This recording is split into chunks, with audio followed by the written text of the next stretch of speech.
రాష్ట్ర వ్యాప్తంగా ఒకప్పుడు సంచలనం సృష్టించినటువంటి శిరోముండనం కేసు, దళితుల శిరోముండనం కేసు. ఆ తర్వాత ఆ కేసులో అప్పట్లో అరెస్ట్ అయినటువంటి తోట ఆ తర్వాత తెలుగుదేశానికి వెళ్ళారు, కాంగ్రెస్కి వెళ్ళారు, వైసీపీలో ఉన్నారు, ఇప్పుడు అన్నిట్లోకి వెళ్ళారు.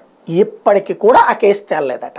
తాజాగా చూడండి, ఇది శిరోముండనం కేసులో బాధితులు కోటి చినరాజు, డి వెంకటరమణల కుల వ్యవహారంలో తాజాగా లోతైన విచారణ చేసి నిబంధనల మేరకు తగిన ఉత్తర్వులు జారీ చేయాలని కాకినాడ జిల్లా కలెక్టర్ జిల్లా స్థాయి స్క్రూటినీ కమిటీ చైర్మన్ని హైకోర్టు ఆదేశించింది. బాధితులది ఫలానా కులం అని అంగీకరించడం కానీ తిరస్కరించడం కానీ ఓ నిర్దిష్ట నిర్ణయాన్ని కలెక్టర్ వెల్లడించడం లేదని ఆక్షేపించింది. బాధితుల కుల ధ్రువపత్రం విషయంలో 2019 జూన్ 11 తూర్పుగోదావరి జిల్లా కలెక్టర్ జారీ చేసిన ఉత్తర్వులు రద్దు చేసింది. కుల ధ్రువపత్రం కోసం మళ్లీ దరఖాస్తు చేసుకునేందుకు బాధితులకు వెసులుబాటు ఇచ్చింది. హైకోర్టు న్యాయమూర్తి జస్టిస్ నిమ్మగడ్డ వెంకటేశ్వర్లు ఇటీవల ఈ మేరకు ఉత్తర్వులు ఇచ్చారు. 3 దళిత యువకులకు శిరోమండనం చేసిన ఘటనలో 1997, ఇది 2024, 1997లో తూర్పుగోదావరి జిల్లా ద్రాక్షారామం పోలీస్ స్టేషన్లో కేసు నమోదైంది. ఈ కేసులో ప్రస్తుత వైకాపా ఎమ్మెల్సీ, అప్పుడు తెలుగుదేశం పార్టీ నాయకుడే తోట త్రిమూర్తులతో పాటు మరికొంతమంది నిందితులుగా ఉన్నారు.